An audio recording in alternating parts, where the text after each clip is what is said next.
निश्चित भाव में कुचिंडा माटी तरफ जो तीनोटी ब्लॉक अच्छी एवं ये अंचल गोटे आदिवासी अध्युषित अंचल अच्छी चाषी अंचल तरफ केंद्र मंत्री यशस्वी प्रधानमंत्री नरेंद्र मोदी केंद्र मंत्री धर्मेंद्र प्रधान को मु अशेष अशेष धन्यवाद देवी। ए माटीर समस्त जनसाधारण तरफ धन्यवाद देवी।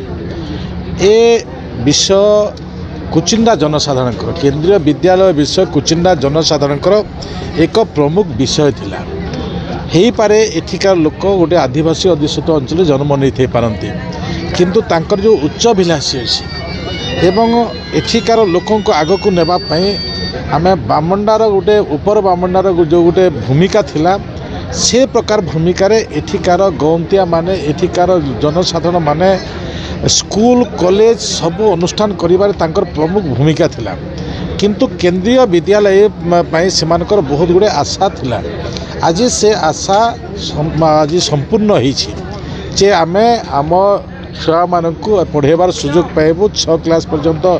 पढ़िबार सुजोग पाइबे एवं ए प्रकार विषय को केंद्र मंत्री धर्मेंद्र प्रधान आम पाखक आनी देइथिबा दृष्टि निश्चित भाव में तांको धन्यवाद देवार संगे संगे उड़ीसा सरकार को भी धन्यवाद पात्र जे सेमाने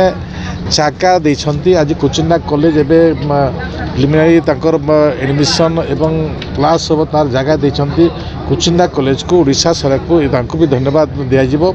जे आमे ए कुचिंडा अंचलर शिक्षा क्षेत्र में बहुत गोटे पाद आमे आगे छु। एठी EMRS कथा कहतु एकलव्य कथा कहतु कि आदर्श विद्यालय कहतु एबे आमे 23.5 कोटी टंकार 11टी हॉस्टेल 200 छात्र छात्री कॉलेज मानकर हॉस्टेल रे पढ़ी पारिबे रही पाठ पढ़ी पारिबे ए प्रकार भी सौभाग्य आज गोटे तैयार होईछि। संपूर्ण भाव में 8टी 11टी आवासिक हॉस्टेल व्यवस्था होईछि। तार संगे संगे एठिकार लोकंकर जो विकास व्यवस्था भितरे बहुत गुड़े कामर अच्छी शुभ दिगला जहाँकि 100 कोटी रु अधिक हम एठी 33 कोटी रु ए प्रोजेक्ट अधिक अच्छी एवं जमी को पानी देवार व्यवस्था भितर भी अनेक गुड़े काम होछि। तो आगामी दिन आम लोकंकर जो श्रद्धा विश्वास अच्छी सरकार प्रति डबल इंजिन सरकार प्रति से श्रद्धा विश्वास रे आहरी मुझे आशा प्रकट करी जे सेमानकर सहयोग जो देइछंती से प्रकार आगामी दिन में सहयोग आशा करी ताहले जे आम अंचल विकास हो पारे बोली हृदबोध करुछि।